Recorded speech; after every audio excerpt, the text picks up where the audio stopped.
Perda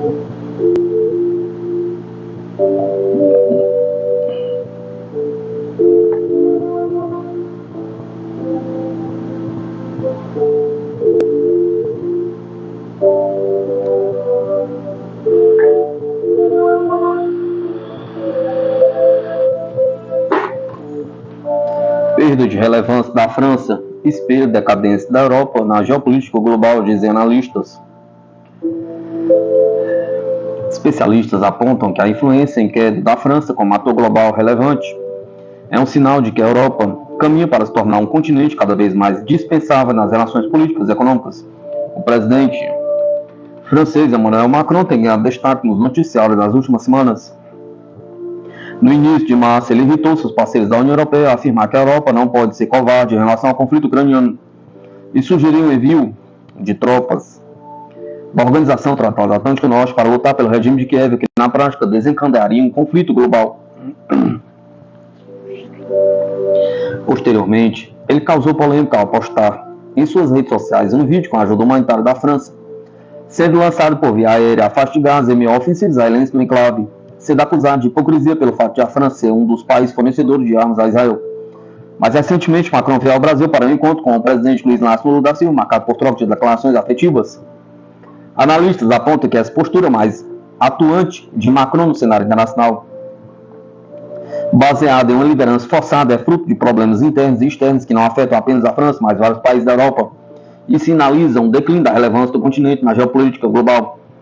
Qual a importância do continente europeu para o mundo? Pergunta Afonso de Albuquerque, professor de programa de pós-graduação em comunicação da Universidade Federal Fluminense, afirma que, para entender a situação de Macron, vale a pena começar pelo problema macro, pois, segundo ele, não dá para pensar a situação da França atual sem pensar a questão da União Europeia.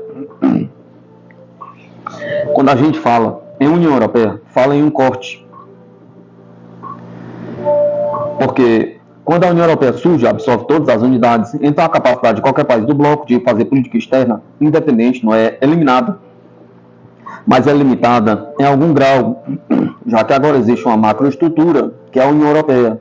Parte do esforço da França será voltado para manter a União Europeia. E aí é preciso ver que a França é um país que vive um processo contínuo de degradação da posição externa ao longo do último século. Ele acrescenta que, desde o fim da Segunda Guerra Mundial, a França experimenta um processo de declínio relacionado ao fim da colonização formal e ao avanço dos Estados Unidos como líder no campo ocidental, o que colocou a Europa em posição secundária. Somado a isso, está a perda acelerada da relevância econômica, não apenas da França, mas também da Alemanha. A Alemanha hoje está decaindo aceleradamente de sua condição de superpotência industrial, tanto devido aos problemas de acesso a combustíveis e energia não provocados, mas agravados pela guerra entre a Rússia e a Ucrânia e a posição que a Alemanha tomou no conflito, mas também devido à perda de competitividade em termos mais gerais, causada pelo fato de que a Ásia produz mais barato do que a própria Alemanha, e outros países europeus levam suas fábricas para fora do próprio país em busca de maior lucratividade. Ele afirma que outro fator que levou ao declínio europeu é a ascensão de novos atores, sobretudo do sul global, que ganharam relevância na comunidade internacional, como China, Rússia, Brasil e Índia. A posição que o Brasil desempenha no BRICS é muito subestimada. O Brasil é o país do BRICS com maior poder de interlocução global, explica. Albuquerque acrescenta que Lula atualmente tem uma posição muito invejável, com capacidade de não sujeitar o Brasil à submissão europeia. É a posição de você poder ser do BRICS, pode dizer, não vamos apoiar a Ucrânia, e mesmo assim a Europa diz, ok, porque a posição do Brasil não é mais a posição colonial de autocolonização, de submissão internacional que já foi no passado. E isso é interessante porque torna o Brasil um país mais confiável do que um país submisso, porque se o Brasil fosse submisso, se o Brasil cedesse à Europa em tudo o que ela quisesse, o Brasil não valeria tanto para a Europa quanto vale. Segundo Albuquerque, todos esses fatores fizeram cair por terra a ideia de superioridade que muitos europeus acima de 40 anos ainda cultivam, expressa pelo chefe da política externa da União Europeia, Josep Borrell, que em 2022 causou polêmica afirmar que a Europa é um jardim, o mundo é uma selva. Qual a raiz do encolhimento da França na África? Pergunta Natália Wolff, professor de Relações Internacionais e Ciências Políticas do Centro Universitário Internacional, Afirma que a perda de influência da França entre ex-colônias na África também é um reflexo do declínio europeu. No caso francês, quando a gente pensa nessa perda de relevância geopolítica, para mim fica evidente as relações com essa África francófona. Nos últimos anos, a França tem tido muitos reveses, muitas perdas estratégicas e políticas, principalmente dos países da região do Sahel, que foram colônias francesas e que a França, depois do processo de independência, se estabeleceu como potência que ali influenciava e tinha vantagens para utilizar os recursos exploráveis desses países, explica. Nos últimos tempos, a gente assistiu a uma série de golpes de estados que subvertem governos.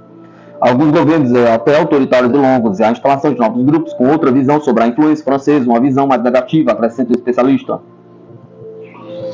Wolff afirma que a perda de influência francesa sobre essas regiões é bem significativa porque afeta a exploração econômica de recursos muito sensíveis e leva a França a costurar novas parcerias e novos acordos para substituir esses recursos.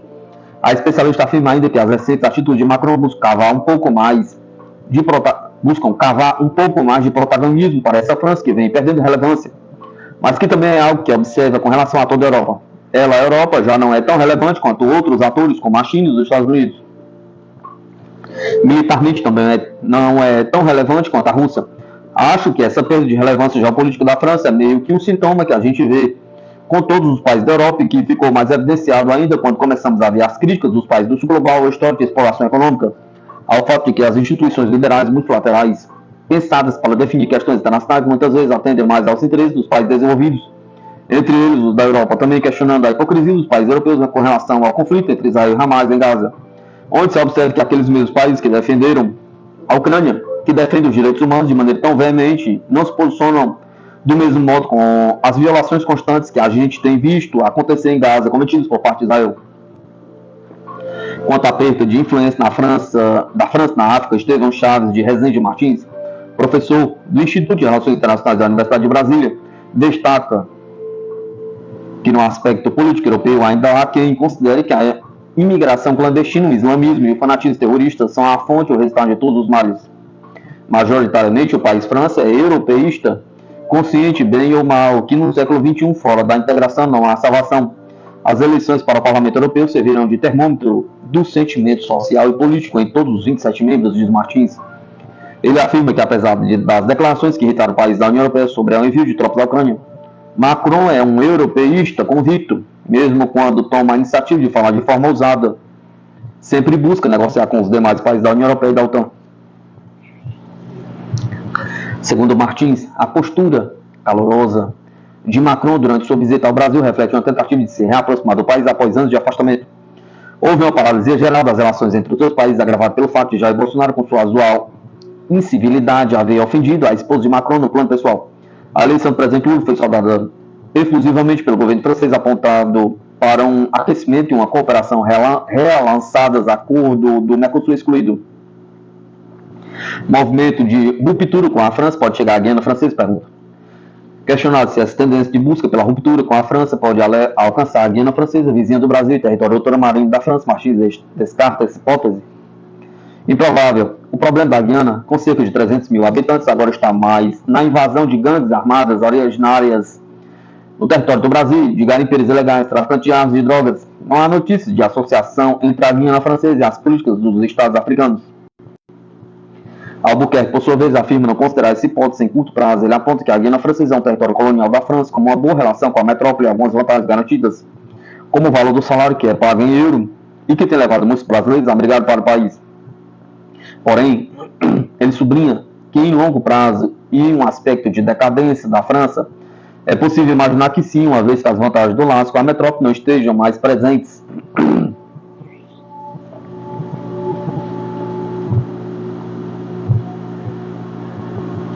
Eu imagino que a França, ou seja, o que Macron está fazendo é administrar uma queda. As relações econômicas do mundo cada vez mais vão dispensar a Europa. A Europa vai se transformar num continente dispensável. É o que eu vejo para as próximas décadas. As relações globais vão passar longe dali. E quando isso acontecer de fato, perde-se todo o poder. Historicamente, isso aconteceu em todos os impérios. E não há razão para imaginar que a Europa será muito diferente disso.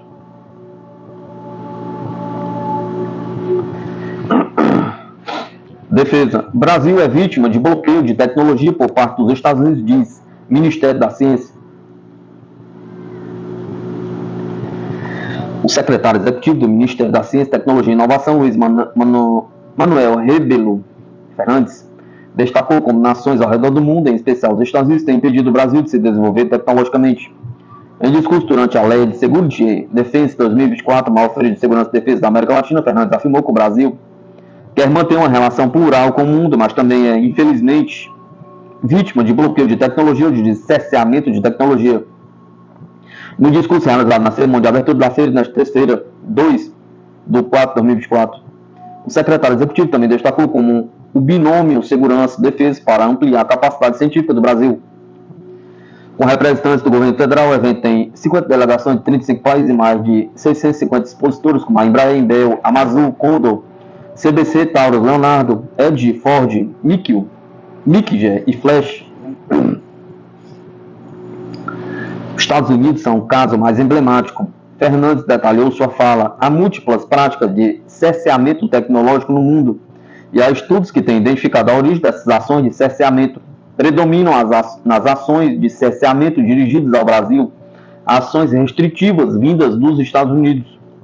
Assim é o caso, afirma Fernandes, pois os Estados Unidos são parceiros econômicos de longa data, o que lhes dá mais oportunidades para limitar o desenvolvimento tecnológico brasileiro, e também porque, com o passar do tempo, tem intensificado mecanismos de intervenção em relações econômicas e comerciais, por conta de interesses geopolíticos. Talvez o caso mais exemplar seja o programa de enriquecimento de urânio, nosso programa nuclear, que por pressão dos Estados Unidos foi bloqueado, uma transferência de tecnologia da Alemanha. Com o conflito na Ucrânia, afirma o secretário, ficou evidente a escalada dessas ações por parte dos Estados Unidos com a exclusão da Rússia do SWIFT, Sistema de Pagamentos Internacionais. São múltiplas ações de restrição que têm nos atingido em várias áreas de desenvolvimento de tecnologias, tanto para a defesa quanto para a segurança. Ainda assim, afirma Fernandes, o Brasil tem interesse em manter relações amplas e diversas com todos e não quer ter um alinhamento automático com nenhum polo dos que estão em formação no mundo, mas também estão isentos o país de ser alvo desse tipo de ação restritiva. Para combater essas ações, o governo federal está desenvolvendo um conjunto de programas para investir em capacidade científica e tecnológica nacional. Em um primeiro momento, Fernandes já anunciou um programa de financiamento de 500 milhões com recursos do Fundo Nacional de Desenvolvimento Científico e Tecnológico para a autonomia tecnológica da área de defesa. É apenas uma questão de tempo até que a OTAN entre na Ucrânia, diz analista. No domingo, membros da 9ª Brigada Russa hastearam uma bandeira em um prédio no noroeste de Pervomaiskoye, confirmando o controle russo sobre a maior parte do povoado e marcando novos avanços russos a oeste de Avdiivka. À medida que a situação se torna mais desesperada para a Ucrânia, é apenas uma questão de tempo até que as tropas da Organização do Tratado do Atlântico Norte comecem a operar abertamente no país, disse o analista de segurança e relações internacionais Mark Sleboda. Ele também sugeriu que a Ucrânia recorrerá a mais ataques terroristas enquanto suas tropas são forçadas a recuar. Acho que à medida que seu desespero aumenta e os avanços da Rússia no campo de batalha são mais rápidos, com mais baixas do lado do regime de Kiev e muito menos do lado russo, explica Sleboda, eles ficarão mais desesperados em pânico e continuarão a fazer mais, digamos, coisas não convencionais e sujas como ataques terroristas. Finalmente, tenho certeza que veremos as tropas dos Estados membros da OTAN abertamente sob a bandeira do território ucraniano. Penso que é apenas uma questão de tempo. Em relação ao recente ataque terrorista ao salão de concertos de Krokov City Hall, na região de Moscou, Sleboda salientou que, embora a Ucrânia não tenha admitido a responsabilidade pelo ataque, eles recentemente admitiram quase todos os ataques terroristas recentes contra a Rússia que anteriormente negaram. O chefe do Serviço de Segurança da Ucrânia, Vasily Maliuk, ele disse na TV ucraniana que sim, nós fizemos isso, fizemos aquilo, basicamente tudo, exceto o Krokov. Eles estão admitindo agora o ataque suicida à ponte de Crimeia também, explicou Sleboda. Eles admitiram tudo isso e estes são atos de terrorismo de Estado. Sleboda observou que a Rússia parece estar no processo de desmantelamento de uma rede terrorista internacional. Por que as bombas FAB 3000 da Rússia podem ser uma virada de jogo no conflito da Ucrânia? Pergunta. A FAB 3000 é uma munição multifuncional que pode destruir diversos alvos, incluindo instalações industriais fortificadas, estruturas subterrâneas e barragens. As monstruosas bombas FAB 3000 de 3 toneladas da Rússia podem se revelar uma virada de jogo no conflito da Ucrânia, disse o ex-analista de inteligência da CIA, Léo Johnson, ao canal Judge Friedel no YouTube. Em particular, a Rússia poderia usar a FAB 3000 para destruir pontes, incluindo aquela sobre o rio Dnieper, disse Johnson. Essas bombas FAB de 3.000 quilos são tamanhas que podem realmente destruir essas pontes. E quando você destrói uma ponte, você vai cortar a capacidade da liderança ucraniana de abastecer as tropas que estão a leste do rio Dnieper. Dessa forma, é como cercar o exército ucraniano se realmente tende a usar a força militar com um confronto direto, destacou o ex-analista da CIA. Ele lembrou que as FAB 3000 são capazes de abrir buracos em posições defensivas, de modo que os ucranianos não podem mais simplesmente se agachar nas trincheiras ou em um bunker e tentar esperar os russos passarem. Suas observações foram feitas depois que Viktor Litovikin, um oficial veterano do exército soviético e russo e jornalista militar, contou sobre o enorme efetivo destrutivo da FAB 3000. Elas podem atacar pontos fortes e pontos de comando subterrâneos reforçados com concreto. Elas podem penetrar em seus alvos, explodindo, destruindo tudo, incluindo armazéns subterrâneos, sob telhados reforçados com concreto e assim por diante. É claro que elas também podem atingir pessoal e equipamento militar. São bombas muito poderosas porque causam enorme destruição, destacou Litovikin. Equipada com um módulo unificado de planagem e correção, a FAB 3000 é uma arma inteligente e mortal com alcance afastado, acrescentou. A aeronave pode evitar entrar na área de cobertura das defesas antiaéreas inimigas, lançar a bomba e ela voará até o alvo e afligirá danos, cumprindo a sua missão. Estas são as suas vantagens, potência e precisão, disse o observador. O Ministério da Defesa russo anunciou recentemente o início da produção em massa das bombas aéreas de alto poder explosivo FAB 3000. O anúncio foi feito quando o ministro da Defesa Sergei Shoigu visitou uma fábrica militar na região de Nizhny Novgorod, que produz armamento que vai desde munições para tanques e artilharia até bombas de várias toneladas lançadas do ar.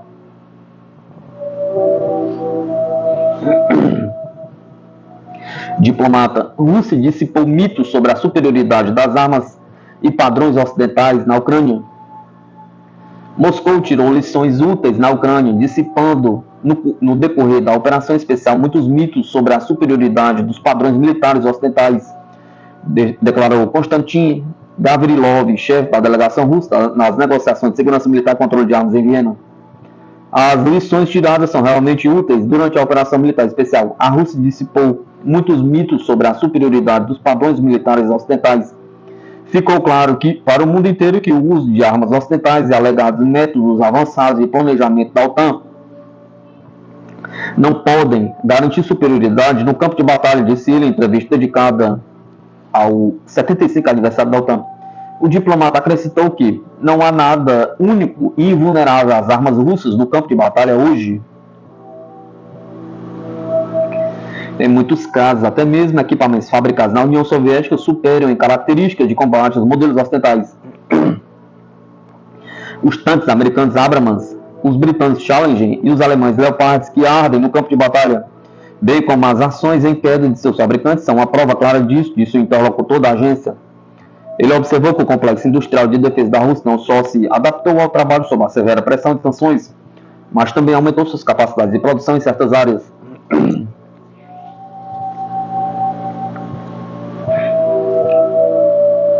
Drones britânicos de 5 milhões de libras não podem voar em condições climáticas adversas, diz mídia. Os drones de reconhecimento britânicos Watchkeeper, cada um dos quais custa cerca de 5 milhões de libras esterlinas, não podem ser usados em condições meteorológicas adversas, de acordo com o jornal The Times. A frota britânica de drones Watchkeeper dificilmente pode operar em condições climáticas adversas. E nenhum deles está envolvido em quaisquer operações militares, apesar de cada um custar cerca de 5 milhões de libras, escreve a mídia. De acordo com o artigo, os drones de reconhecimento Watchkeeper foram desenvolvidos com base no veículo aéreo não tripulado israelense Hermes 450. Note que a versão britânica altamente modificada deste drone foi menos bem sucedido do que o original. De acordo com o The Times, os drones foram tão fortemente modificados que exigiram cerca de 2.000 requisitos adicionais de sistema. Além disso, os drones modificados tornaram-se muito pesados. O jornal acrescenta, citando a autoridade na condição de anonimato, que 8 dos 54 drones já foram descomissionados.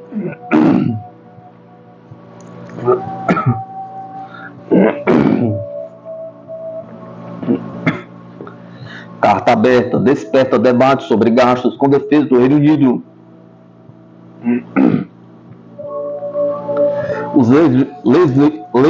legisladores e antigos responsáveis da defesa do Reino Unido apelaram aos partidos políticos britânicos para que invistam mais nas Forças Armadas para que o país possa defender-se e contribuir para alianças internacionais. Michel Fallon, secretário da Defesa de 2014-2017, fez o apelo numa carta de 2 de abril assinada por 24 atuais e antigos funcionários de defesa publicada pelo think tank Council on Geostrategy.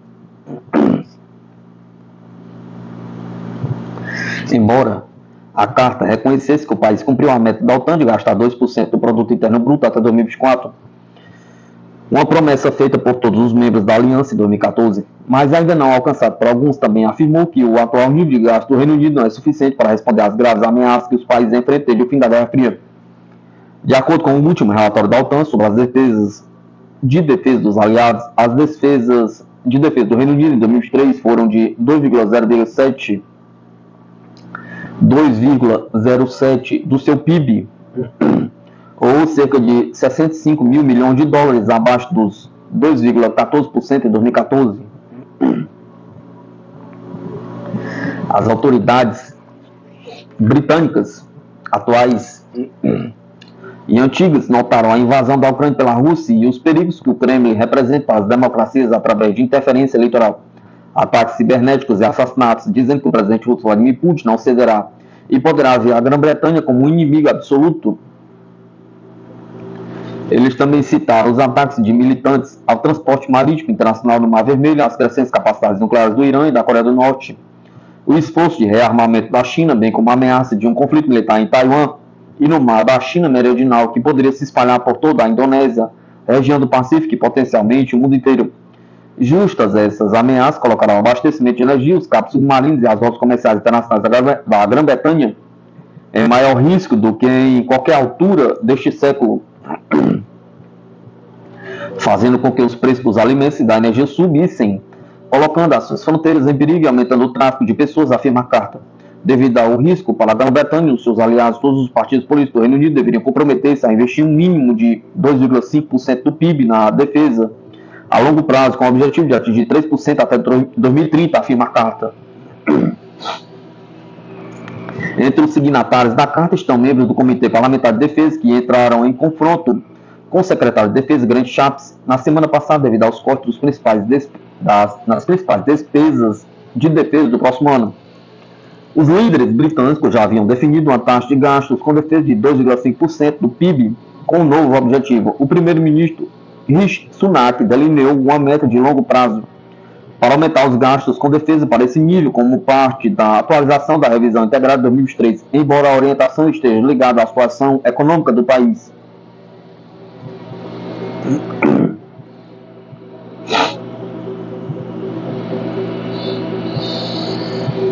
Rheinmetall equipará 22 obuseiros alemães com peças em ordem de reabastecimento.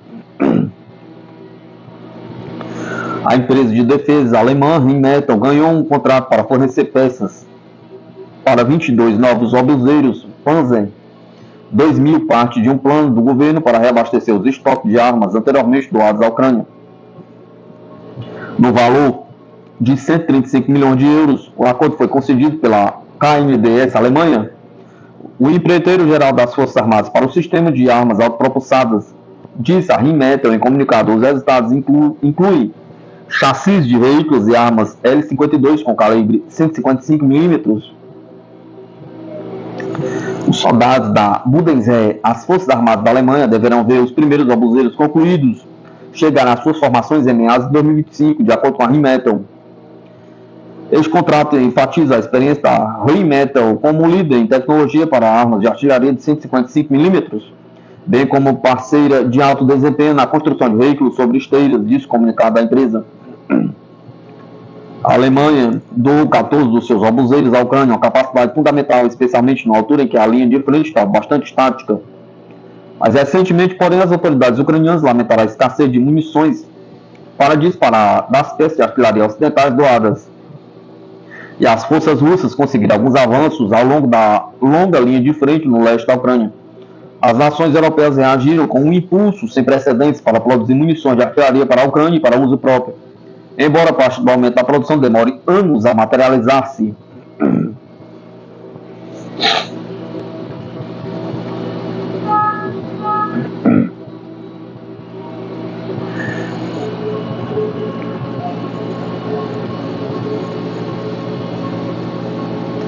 Com mais aliados da OTAN, será que os Estados Unidos armazenarão armas no extremo norte da Europa? Pergunta. O exército dos Estados Unidos está a considerar pré-posicionar estoques no extremo norte da Europa, no meio da adesão oficial da Finlândia e da Suécia à OTAN, de acordo com o vice-chefe do Comando de Material do Exército. Incorporamos 2 novos aliados da OTAN. Então, o que isso significa para o extremo norte em particular? E há uma expansão no horizonte para o extremo norte do ponto de vista do estoque pré-posicionado do Exército? Pergunta. O tenente-general Chris Mohan disse ao Defense News em uma entrevista em 27 de março no simpósio da Força Global da Associação dos Exércitos dos Estados Unidos aqui. O comando de materiais do Exército seria responsável por colocar o estoque pré-posicionado da força na região. Caso a estratégia de tal movimento, o comando está contribuindo para o processo de tomar decisão, disse Mohan. Mas a equipe do Exército baseada no Pentágono é responsável pelos planos, operações e treinamento, é responsável pelo desenvolvimento de uma estratégia de estoque pré-posicionado do Exército para a região. Armazenar equipamentos e armas na região próxima ao Círculo Polar Ártico significaria que o Exército poderia aprender mais sobre como o clima extremamente frio afeta os materiais e o que a força precisaria fazer para preparar as capacidades para o inverno, disse Mohan. Quer o Exército decida ou não colocar estoques na Escandinávia, ainda está a expandir o seu estoque pré-posicionado no continente para atingir um conjunto do tamanho de uma divisão.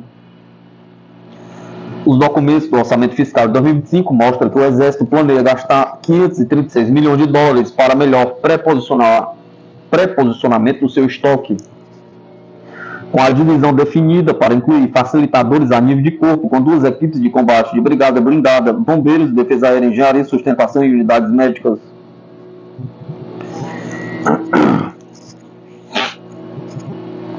A fim de construir um conjunto de nível de divisão, disse Mohan, expansões contínuas serão feitas em locais de estoque pré-posicionados do Exército existentes. Ele observou que o serviço modernizará os equipamentos à medida que novas capacidades se tornarão disponíveis, como artilharia lançada por tubos. O Exército também considerará outros locais para expansão. Alguns dos equipamentos, como artilharia lançada por tubos e artilharia de foguetes enviados para a Ucrânia, estão sendo reabastecidos no estoque pré-posicionado do Exército à medida que saem da linha de produção, acrescentou Mohan. A unidade populacional baseada na Europa tem recebido uma forte pressão desde que a Rússia lançou a sua invasão em grande escala na Ucrânia no início de 2022. Inicialmente, o Exército dos Estados Unidos transferiu uma brigada pesada do sul da Alemanha para 4 posições na Polônia, bem como locais na região do Báltico para a 3ª Divisão de Infantaria a ser usado. De acordo com Mohan, o esforço inclui vários ensaios virtuais, o que contribui para um processo simplificado, observou ele.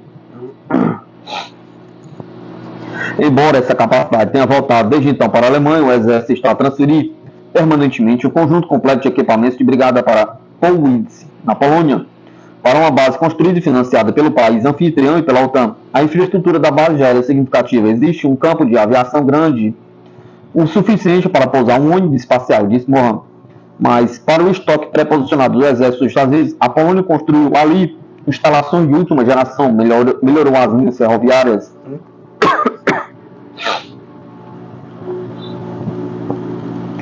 E a infraestrutura energética realizará alguma manutenção padrão no equipamento, disse ele.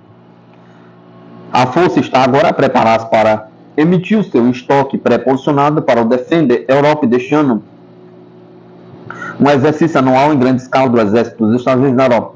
O estoque pré-posicionado do Exército tem sido historicamente projetado para que as tropas possam utilizá-lo rapidamente em resposta ao conflito regional, mas a força adotou uma nova abordagem há cerca de 5 anos para usar o equipamento em exercícios militares, a fim de treinar de forma mais eficaz como desenho O equipamento também mova-o para distâncias desafiadoras a uma variedade de fronteiras.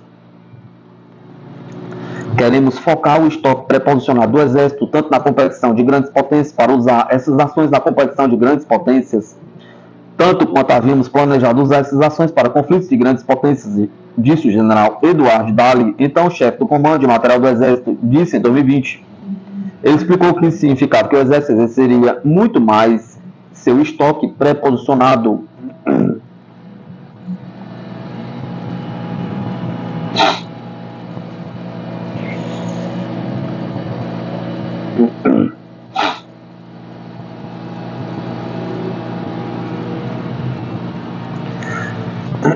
Defense da Austrália negocia compra de fabricante brasileira de mísseis Avibraz.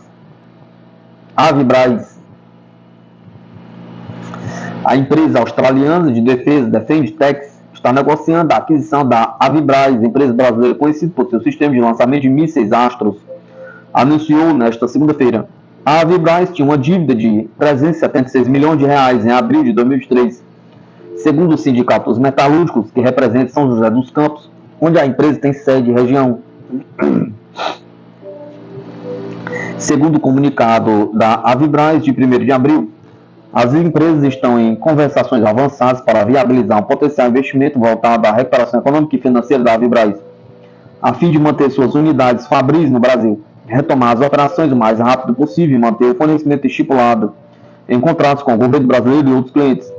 A Avibraz não divulgou o valor da potencial venda da dívida reportada anteriormente pela empresa. O sindicato disse que 14,5 milhões de reais são relacionados à mão de obra. O sindicato observou que os salários atrasaram 10 meses, o que gerou protesto dos trabalhadores em fevereiro de 2024. No entanto, a Avibraz procura ativamente contratos internacionais, tendo competido, por exemplo, no programa de defesa espanhol SILAM, em parceria com a empresa espanhola New Technologies Global Systems em outubro de 2023. No mês passado, a empresa assinou um memorando de entendimento com a empresa tcheca Excalibur International, com foco no desenvolvimento e fabricação conjunta de equipamentos de defesa. Uma empresa brasileira que discutiu a potencial venda com a Defesa News sob a condição de anonimato devido à sensibilidade do tema, disse que o anúncio desencadeou um alerta vermelho para o setor de defesa e é um sério risco para a soberania do Brasil, porque poderia levar à transferência de um importante legado tecnológico nacional construído ao longo de décadas para uma entidade estrangeira. Por sua vez, o governo brasileiro manifestou preocupação com o futuro da Avibraz. A maior preocupação do governo é o fechamento da empresa, disse Carlos Arantini, vice-chefe da Câmara dos Deputados, que participaria das negociações de aquisição à mídia local.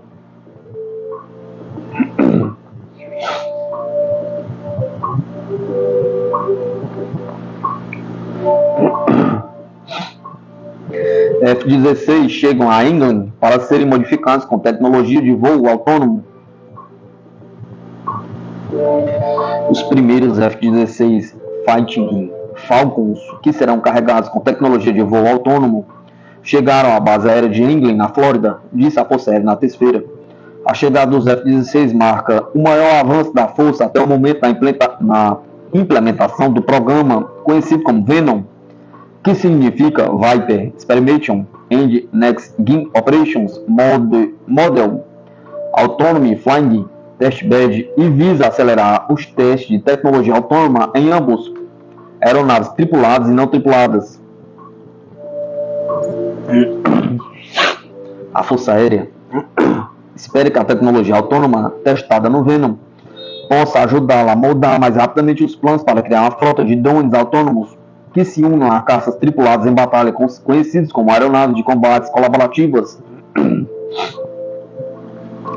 O serviço está fortemente focado na criação de uma frota de pelo menos 1.000 CCAs que usarão capacidades autônomas para voar ao lado de aeronaves como o F-35 ou a futura família de sistemas de caças Next Generation Air Dominance.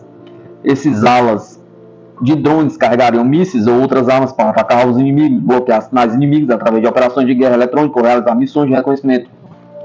A Força Aérea está cada vez mais confiante que as capacidades autônomas ao ponto de que tais aeronaves podem ter sucesso. Mas as autoridades dizem que ainda há muitas perguntas a serem respondidas sobre como a tecnologia funcionará em ação, o que levou o serviço a lançar o projeto Venom, com um investimento de cerca de 50 milhões este ano. O serviço eventualmente planeja modificar 6 F-16 para servir como aeronaves de teste como parte do Venom. Solicitou outros 7 milhões de dólares para o programa em 2025, com os orçamentos dos anos seguintes variando entre 6,1 milhões e 6,6 milhões de dólares. O Major Ross Elder, líder de teste e desenvolvimento do programa, disse em um comunicado da Força Aérea que Venom representará um passo em direção a uma nova era da aviação. O programa Venom marca um capítulo fundamental no avanço das capacidades de combate aéreo, disse ele. O 40º Esquadrão de Teste de Voo da 96 Asa de Teste e o 85 Esquadrão de Teste, a avaliação de 53ª Asa da England, trabalharam juntos para realizar os testes operacionais e de desenvolvimento do Venom. Ter pilotos de teste de desenvolvimento e teste operacional trabalhando e voando no mesmo local permite a colaboração diária e reduz a perda de conhecimento e lições aprendidas, disse o Tenente-Coronel Jeremy Castor, responsável pela área operacional do Venom, testando.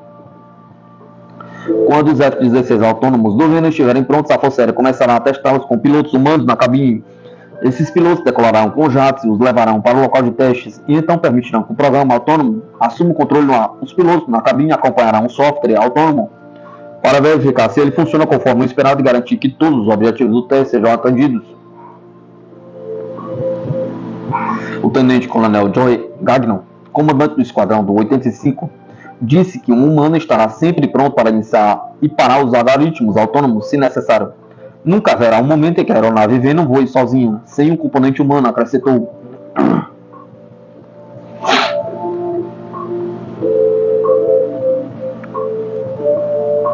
F-35A Lightning, autorizada a voar em relâmpagos pela primeira vez em 4 anos. A versão da Força Aérea do F-35 Joint Strike Fighters pode voar novamente sob raios e tempestades, depois que a Força Aérea suspendeu uma restrição que estava em vigor há 4 anos. O escritório do programa conjunto do F-35 confirmou em um e-mail que a restrição de impasse 2020 imposta à aeronave, oficialmente chamada de Lightning II, foi suspensa em 19 de março. Os militares impediram que os F-35AS voassem a menos de 40 km de um raio, depois que o problema foi descoberto com o seu sistema de geração de gás inerte a bordo, ou OBGYS, que visa manter o jato protegido contra ataques. OBGYS bombeia gás enriquecido com nitrogênio no tanque de combustível do F-35 para torná-lo inerte e evitar que os tanques de combustível explodam se forem atingidos por um raio. Em 2020, os mantenedores que realizavam a manutenção do depósito de um F-35 à base aérea de Rio, em Utah, descobriram que um dos tubos que distribuiu o gás para o tanque de combustível estava danificado. Inspeções subsequentes encontraram problemas com tubos em vários outros F-35 e os militares restringiram-no de voar perto de raios até que uma solução pudesse ser desenvolvida. O F-35B e C não foram afetados pelo problema do raio e não tiveram seu voo restrito. Em uma declaração ao Defense News, o fabricante da F-35, Lockheed Martin, disse: o F-35 continua sendo a aeronave mais capaz no fornecimento de segurança global do século XXI, que protege os Estados Unidos e os nossos aliados. A BAE Systems, que fabrica o OBGYS, não estava imediatamente disponível para comentar. O JPO diz que a correção inclui um design mais robusto para o hardware OBGYS dos caças, bem como atualizações de seu software. A comunicação foi testada em laboratório e em voo. Ele deu crédito aos engenheiros do governo e da indústria para encontrar uma solução para o problema de restrição de raios. O GPO recusou-se a detalhar mais como o sistema foi consertado ou quantos F-35AS foram modificados devido a questões de segurança operacional. A correção restaura a capacidade operacional, ao mesmo tempo que fornece segurança adicional para os pilotos e aeronaves, disse o JPO. Essa história foi atualizada com a declaração da Lockheed Martin.